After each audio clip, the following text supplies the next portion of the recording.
Welcome to VS9 news. ముందుగా bulletin లో headlines చూద్దాం.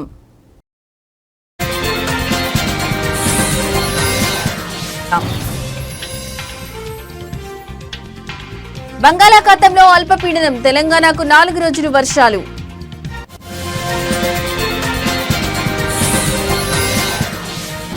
ఏపీలో దంచి కొడుతున్న వానలు, పొంగుతున్న వాగులు వంకలు.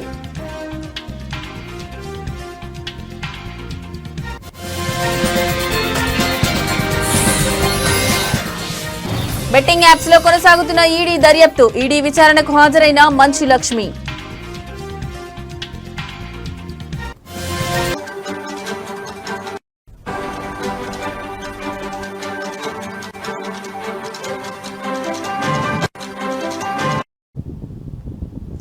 రైట్, ఇక బ్రేకింగ్ న్యూస్ చూస్తున్నాం. రాష్ట్రంలో వర్షాల పరిస్థితి మరింత తీవ్రమవుతున్న నేపథ్యంలో వాతావరణ శాఖ రాబోయే 3 రోజులకు భారీ వర్షాల హెచ్చరికలు జారీ చేసింది. ఇప్పటికే పలు ప్రాంతాల్లో కుండపోత వర్షాలు కురుస్తుండగా రానున్న రోజుల్లో ఈ పరిస్థితి మరింత ఉధృతమవుతుందని అంచనా వేస్తోంది. వాతావరణ శాఖ ప్రకారం బంగాళాఖాతంలో ఇవాళ నాటికి అల్పపీడనం ఏర్పడే అవకాశం ఉంది. రాబోయే 48 గంటల్లో ఇది మరింత బలపడనుందని అధికారులు అంచనా వేస్తున్నారు. మరోవైపు ఉత్తర అంతర్గత కర్ణాటక, దాని పరిసర ప్రాంతాల్లో ఉపరితల ఆవర్తనం కొనసాగుతుంది. ఇది సముద్ర మట్టం నుంచి సగటున 5.8 కిలోమీటర్ల ఎత్తులో ఉన్నట్లు గుర్తించారు.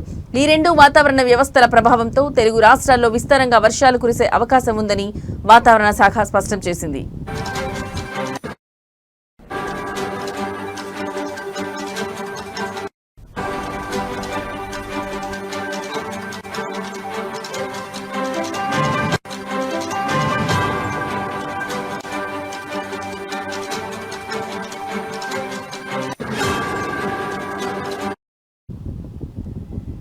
మంగళవారం రోజున తెలంగాణలోని హన్మకొండ, జనగాం, మహబూబాబాద్, వరంగల్, యాదాద్రి, భువనగిరి జిల్లాల్లో అతి భారీ నుంచి అత్యంత భారీ వర్షాలు కురిసే అవకాశం ఉన్నందున రెడ్ అలర్ట్ జారీ చేశారు. భద్రాద్రి కొత్తగూడెం, హైదరాబాద్, జయశంకర్ భూపాలపల్లి, కరీంనగర్, మేడ్చల్, మల్కాజ్గిరి, ములుగు, పెద్దపల్లి, రంగారెడ్డి, సిద్దిపేట జిల్లాలకు ఆరెంజ్ అలర్ట్ జారీ చేయబడింది. అదేవిధంగా ఆదిలాబాద్, జగిత్యాల, కొమురంభీం, ఆసిఫాబాద్, మంచిర్యాల, రాజన్న, సిరిసిల్ల జిల్లాలలో భారీ వర్షాల అవకాశం ఉన్నందున ఎల్లో అలర్ట్ జారీ చేశారు.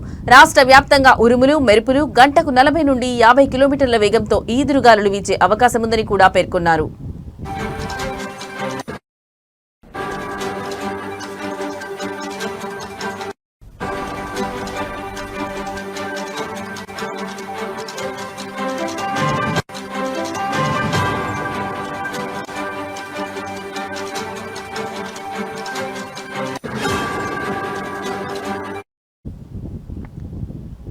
ఇవాళ రోజున మెదక్, సంగారెడ్డి, వికారాబాద్ జిల్లాలో అతి భారీ నుంచి అత్యంత భారీ వర్షాల హెచ్చరికలతో రెడ్ అలర్ట్ ప్రకటించారు.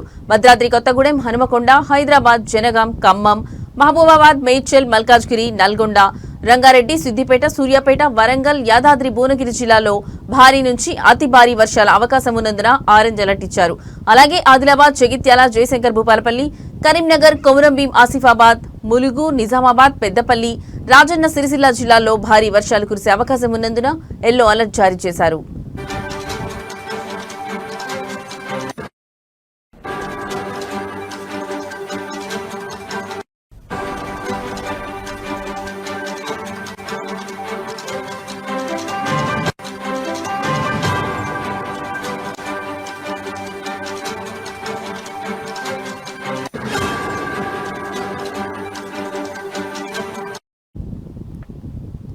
వాతావరణ శాఖ అధికారులు రానున్న 3 రోజుల పాటు రాష్ట్ర వ్యాప్తంగా వర్షాలు, ఉరుములు, మెరుపులు, ఈదురుగాలులు విస్తారంగా ఉంటాయని స్పష్టం చేశారు. ప్రత్యేకించి రెడ్, ఆరెంజ్ అలర్ట్ ఉన్న జిల్లాల్లో నివసించే ప్రజలు అనవసరంగా బయటకు వెళ్లకుండా జాగ్రత్తలు పాటించాలని సూచించారు. నీటి ముంపు ప్రాంతాల్లో నివసించే ప్రజలు ముందస్తు చర్యలు తీసుకోవాలని, అధికారుల సూచనలు పాటించాలని సూచించారు.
రైట్, ఇక మరో బ్రేకింగ్ న్యూస్ చూస్తున్నాం. ఏపీలో పలు జిల్లాల్లో భారీ వర్షాలు కురుస్తున్నాయి. పశ్చిమ మధ్య బంగాళాఖాతంలో ఉదయం 5:30 నుండి అల్పపీడనం ఏర్పడింది.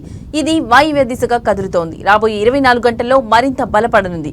48 గంటల్లో ఉత్తర తీరాంధ్ర దక్షిణ ఒడిశా మీదుగా కదిలే అవకాశం ఉంది.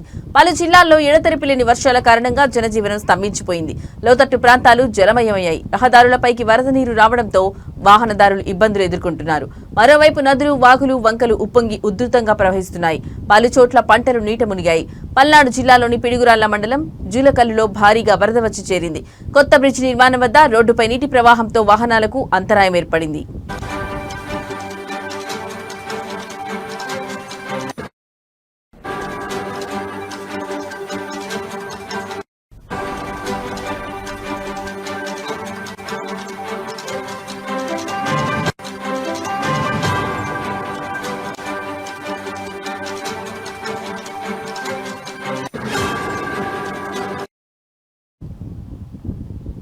పిడుగురాళ్ల కారంపూడి వెళ్లే రహదారిపై రాకపోకలకు అంతరాయం ఏర్పడింది. జేసీబీతో రాకపోకలకు అంతరాయం లేకుండా ఏర్పాట్లు చేస్తున్నారు.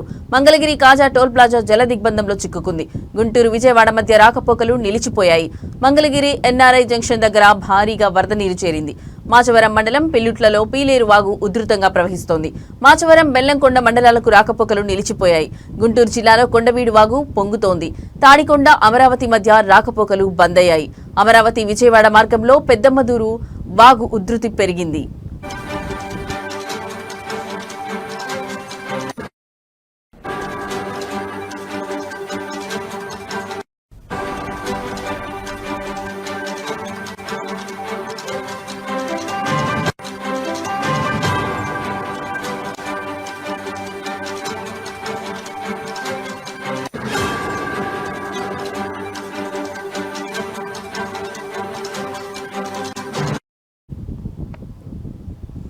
గుంటూరు మార్గంలో నరుకుళ్లపాడు, లాం వాగులు పొంగడంతో రాకపోకలు నిలిచిపోయాయి. గుంటూరు జిల్లా మంగళగిరిలో వర్షానికి వేల ఎకరాలు నీట మునిగాయి. దుగ్గిరాల మండలం మంచికలపూడి, కంఠంరాజు, కొండూరు వద్ద వాగులో లారీ చిక్కుకుంది. ఉమ్మడి కర్నూలు జిల్లాలోని పలు ప్రాంతాల్లో వర్షాలు కురుస్తున్నాయి. మహానంది, దోర్నిపాడు, కోవెలకుంట్ల, ఆదోని, ఆస్మరి, కౌతాలం మండలాల్లో, కర్నూలు నగరం సహా నంద్యాల పట్టణంలో వర్షం కురుస్తోంది. కృష్ణా జిల్లాలోని ఉంగుటూరు మండలం నందమూరులో ఎడతెరిపి లేని వర్షం కురిసింది. నందమూరు వద్ద ఆటోపై తాటి చెట్టు విరిగిపడడంతో పలువురికి గాయాలయ్యాయి. నేడు, రేపు కోస్తాంధ్రలో పలు చోట్ల అతి భారీ వర్షాలు కురుస్తున్నట్లు విపత్తుల నిర్వహణ సంస్థ హెచ్చరించింది. ఈ రోజు పశ్చిమ గోదావరి, ఏలూరు, కృష్ణా, ఎన్టీఆర్, గుంటూరు, బాపట్ల, పల్నాడు, ప్రకాశం జిల్లాల్లో పలు చోట్ల భారీ వర్షాలు కురుస్తాయి. గంటకు 40 నుండి 50 కిలోమీటర్ల వేగంతో ఈదురుగాలులు వీస్తాయి. మత్స్యకారులు వేటకు వెళ్లొద్దన్న విపత్తులు నిర్వహణ సంస్థ ఎండీ ప్రఖర్ జైన్ తెలిపారు.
రైట్, ఇక మరో బ్రేకింగ్ న్యూస్ చూస్తున్నాం. బెట్టింగ్ యాప్స్ ప్రమోషన్ చేసిన కేసులో టాలీవుడ్ సెలబ్రిటీలు ఈడీ విచారణకు హాజరవుతున్న విషయం తెలిసిందే. తాజాగా heroine Manchu Lakshmi betting apps promotions కేసులో ఈ రోజు ఉదయం ఈడీ విచారణకు వచ్చింది. ఈడీ ఇచ్చిన నోటీసుల్లో ఆమె బ్యాంక్ ఖాతాకు సంబంధించిన అన్ని స్టేట్మెంట్లను తీసుకుని రావాలని సూచించింది. ఈ మేరకు మంచు లక్ష్మి ఈ రోజు బ్యాంక్ స్టేట్మెంట్ తీసుకుని వచ్చింది.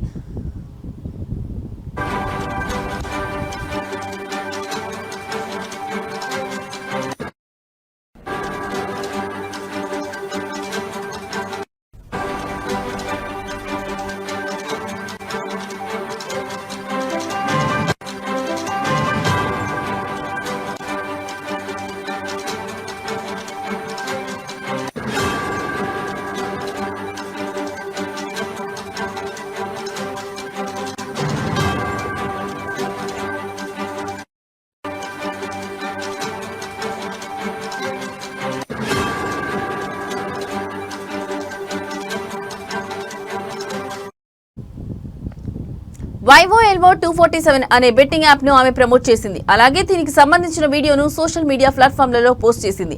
దీంతో కేసు నమోదు చేసిన తెలంగాణ పోలీసులు ఆమెను విచారించిన విషయం తెలిసిందే. ఆర్థిక లావాదేవీలు అత్యధికంగా ఉన్నాయని తేలడంతో ఈ కేసులోని ఈడీ ఎంటర్ అయింది. బెట్టింగ్ యాప్ సంస్థల నుంచి ఆర్థికపరమైన లావాదేవీలపై మంచు లక్ష్మిని ఈడీ అధికారులు విచారిస్తున్నారు. ఇదిలా ఉంటే ఈ కేసులో ఇప్పటికే నటుడు ప్రకాష్ రాజ్, హీరో విజయ్ దేవరకొండ, దగ్గుబాటి రానా ఈడీ అధికారుల ముందు విచారణకు హాజరయ్యారు.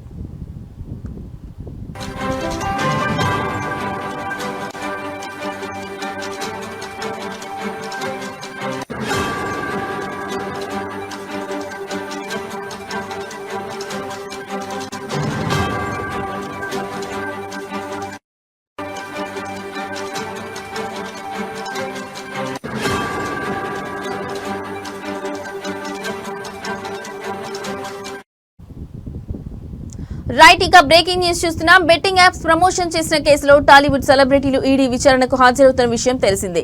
తాజాగా heroine Manchu Lakshmi betting apps promotions కేసులో ఈ రోజు ఉదయం ఈడీ విచారణకు హాజరయ్యారు. ఈడీ ఇచ్చిన నోటీసుల్లో ఆమె బ్యాంక్ ఖాతాకు సంబంధించిన అన్ని స్టేట్మెంట్లను తీసుకుని రావాలని సూచించింది. ఈ మేరకు మంచు లక్ష్మి ఈ రోజు బ్యాంక్ స్టేట్మెంట్ తీసుకుని వచ్చింది.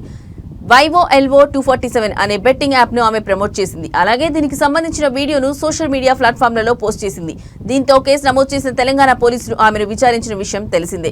ఆర్థిక లావాదేవీలు అత్యధికంగా ఉన్నాయని తేలడంతో ఈ కేసులోని ఈడీ ఎంటర్ అయింది. బెట్టింగ్ యాప్ సంస్థల నుంచి ఆర్థిక పరమైన లావాదేవీలపై మంచు లక్ష్మిని ఈడీ అధికారులు విచారిస్తున్నారు. ఇదిలా ఉంటే ఈ కేసులో ఇప్పటికే నటుడు ప్రకాష్ రాజ్, హీరో విజయ్ దేవరకొండ, దగ్గుబాటి రానా ఈడీ అధికారుల ముందు విచారణకు హాజరయ్యారు.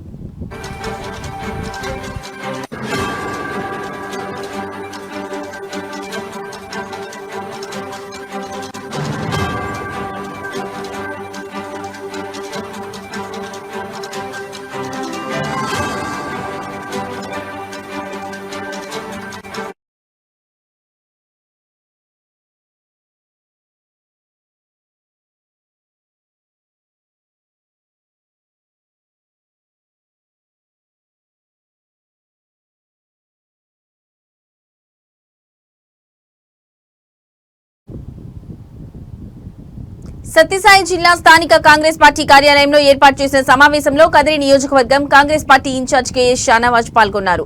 ఈ సందర్భంగా ఆయన మాట్లాడుతూ భారతదేశ రాజ్యాంగం వజ్రాయుధం లాంటి ఓటు హక్కును దేశ ప్రజలకు కల్పించిందని, అలాంటి పవిత్రమైన ఓటును బీజేపీ అధికార దాహానికి దుర్వినియోగం చేస్తుందని అన్నారు. లోక్సభ ప్రతిపక్ష నాయకుడు రాహుల్ గాంధీ గారు సాక్ష్యాధారాలతో సహా నిరూపించడం జరిగిందని అన్నారు. ఈ యొక్క ఆధారాలకు సమాధానం ఇవ్వవలసిందేనంటూ కేంద్ర ఎన్నికల సంఘం దొంగ ఓట్ల చోరీతో వ్యవస్థను భ్రష్టు పట్టిస్తోందని, దొడ్డిదారిలో బీజేపీ గెలుపు కోసం ఎన్నికల కమిషన్ పనిచేస్తూ ప్రజాస్వామ్యానికి కాపులు కాయవలసిన ఈసీఐ మోడీకి కాపు కాస్తుందని, ఎన్నికల కమిషన్ తీరు చూస్తే మేడిపండు చందంగా ఉందని, స్వతంత్ర వ్యవస్థ కాస్త బీజేపీ చేతుల్లో కీలుబొమ్మగా మారిందని, ఆర్ఎస్ఎస్ లాంటి అనుబంధ సంస్థల జాబితాలో ఈసీ కూడా భాగమై ఇవాళ దేశంలో ఎన్నికల కమిషన్ అంటే ఎలక్షన్ చోర్ కమిషన్లు మారడంతో ప్రజాస్వామ్యానికి ప్రమాదమని తెలియజేశారు. ఓట్ చోరీతో వచ్చిందని చెప్పి ఈరోజు భారతదేశ వ్యాప్తంగా ప్రజలందరూ కూడా కన్ఫర్మ్ చేసుకున్నారు.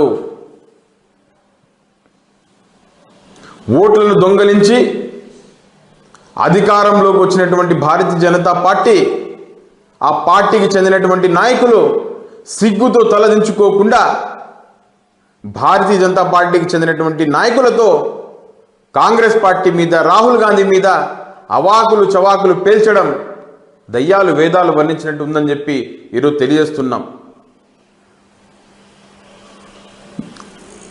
గతంలో జరిగినటువంటి 3 పార్లమెంట్ ఎన్నికల్లో మీరు దొంగ ఓట్లతో దొంగతనం చేసి గెలిచినారని చెప్పి అనేటువంటి విషయం తెలిసి కూడా ఆధారాలు లేకుండా ఇన్ని సంవత్సరాల నుండి రాహుల్ గాంధీ గారు మౌనంగా ఉండి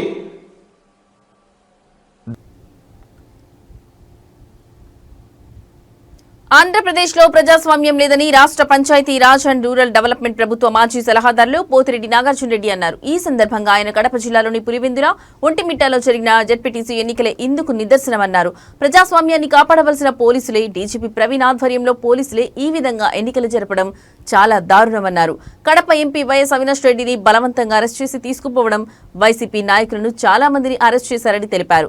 ఓటర్లు కాకుండా బయట నుంచి వచ్చిన వేలాది మందితో ఓట్లు వేయించడం, ఇదంతా మీడియా ద్వారా వారి గ్రామస్తులు కాదని రుజువైందని ఆయన ఆరోపించారు. ఒక మంత్రిగా పనిచేస్తున్న రాంప్రసాద్ రెడ్డి ఆయన వెంట వందలాది మందిని వెంట పెట్టుకుని ఒంటిమిట్ట మండలంలో వైసీపీ ఏజెంట్లను బూతుల నుండి బయటకు లాగి కొట్టడం, రిగ్గింగ్ చేయడం జరిగిందని ఆయన ఆరోపించారు. ఇదంతా అధికార పార్టీ కూటమి నాయకులు చేస్తున్న పనితీరుపై ప్రజలకు అర్థమవుతుందని ఆయన అన్నారు. చాలా దారుణమైన విషయం. పోలీస్ వ్యవస్థ ప్రజలను కాపాడాల్సిన వ్యవస్థ, ప్రజాస్వామ్య పద్ధతిగా వాళ్ళు ఓటు వేసుకునేదానికి కావాల్సినటువంటి వ్యవస్థను ఈరోజు మన డీజీపీ ప్రవీణ్ కుమార్ గారు ఆధ్వర్యంలో ఈరోజు ఎంపీ గారిని అరెస్ట్ చేయడం, మెయిన్ లీడర్లందరినీ కూడా అరెస్ట్ చేయడం, ప్రజలను భయభ్రాంతులు చేసి నిన్నటి రాత్రి నుంచే జమ్మలమడుగు, ప్రొద్దుటూరు, కమలాపురం, కడప నియోజకవర్గాల నుంచి వేలాది మంది బయటి వారు వచ్చి రాత్రులు అక్కడే ఉండి ప్రజలను వాళ్ళ దగ్గర ఉన్నటువంటి స్లిప్పులు కూడా తీసుకొని దౌర్జన్యం చేస్తున్నారని చెప్పి ఒక పక్క పోలీసు అధికారులు చెప్తా ఉన్నా కూడా ఎందుకంటే రాష్ట్రంలో అనేక జిల్లాల్లో కూడా బై ఎలక్షన్స్, జెడ్పీటీసీలు, ఎంపీటీసీలు ఎన్ని ఉన్నా కూడా కేవలం మెదక్ జిల్లా నర్సాపూర్లో బీజేపీ ఆధ్వర్యంలో తిరంగా ర్యాలీ నిర్వహించారు. 330 అడుగుల జాతీయ పతాకంతో తిరంగా ర్యాలీ మెదక్ జిల్లా నర్సాపూర్లో బీజేపీ ఆధ్వర్యంలో నిర్వహించారు. విద్యార్థులు ఇందులో పాల్గొన్నారు. భారత్ మాతాకి జై అని నినాదాలు చేపడుతూ ర్యాలీ ప్రారంభించారు.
నిర్మల్ జిల్లా సిద్దాపూర్ డబుల్ బెడ్రూమ్లను మాజీ మంత్రి అల్లోరా ఇంద్రకరణ్ రెడ్డి పరిశీలించారు.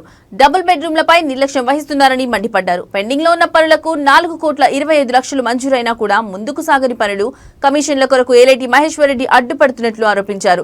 గత సంవత్సరంలో మంజూరైన రూమ్ల క్రమ సంఖ్యలతో సహా పంపిణీ చేయడం జరిగిందని అన్నారు. ఒక సంవత్సరం 9 నెలలు గడిచినా లాభార్థులకు అందలేదని డబుల్ బెడ్రూమ్లు లాభార్థుల కలలుగానే మిగిలిపోతున్న క్రమంలో లాభార్థుల పక్షాన డబుల్ బెడ్రూమ్ వద్ద ధర్నా కార్యక్రమం డబుల్ బెడ్రూమ్ 26 జనవరి 2026 లోపు ఇచ్చే విధంగా లాభార్థులు కలిసి న్యాయ పోరాటానికి సిద్ధమని హామీ ఇచ్చారు. చెడు పనులు మేము చేయలేదు, కానీ ప్రజలు పక్క కూర్చోబెట్టిరు. నేను పక్క కూర్చోబెట్టేదానికి కూడా మాకు అన్ని అర్థమవుతున్నాయి. ఎప్పుడేం జరుగుతుంది, ఎవరేం పాపం ఎట్లా జరిగిపోయిందో అందరు గమనిస్తున్నారు. ఇప్పుడు ఎవరికైనా తిట్లు తిడుతున్నారు. అరే ఈసారి ఎప్పుడు ఉంటుండే మినిస్టర్ ఉన్నా కానీ పొద్దున పోయి రాత్రులకు వేస్తుండే. నిర్మల్ మీద అంత ప్రేమ ఉండే. ఈయనకు నెలకు ఒకసారి కూడా వస్తలేడు. ఇప్పుడు అంత మొదలు సండే ఎమ్మెల్యే అంటుంది. ఇప్పుడు ఏ వీక్లీ కాదు మంత్లీ ఎమ్మెల్యే నెలకు కూడా కనవాడు. రాత్రికి పండుకుంటే 11 గంటల దాకా కింది దిగాడట. 11 గంటలకు దిగితే ఈ ఆఫీసర్ల తిట్టుడు ఎట్లయిపోయిందంటే నిర్మల్లో అందరికి అప్పుడు చెప్పిన ఓలకు అర్థం కాలే. అందరికి ఏదో మాయాలో పడ్డట్టు పడి సర్రాకి ఎట్లు చెప్తే పోతుంది రాత తగిలిపోతుందని చెప్పి రోడ్ డ్యామ్ ఉంది కదా, దాన్ని వంతెన కూడా మంజూరు చేస్తున్నా. ఆర్ఎండ్బి రోడ్ డబుల్ లోడ్, ఇప్పుడు కౌట్లా ఇదంతా డబుల్ లోడ్ అయిపోయింది. ఇవి ఇప్పటివరకున్న బులెటిన్ అప్డేట్స్.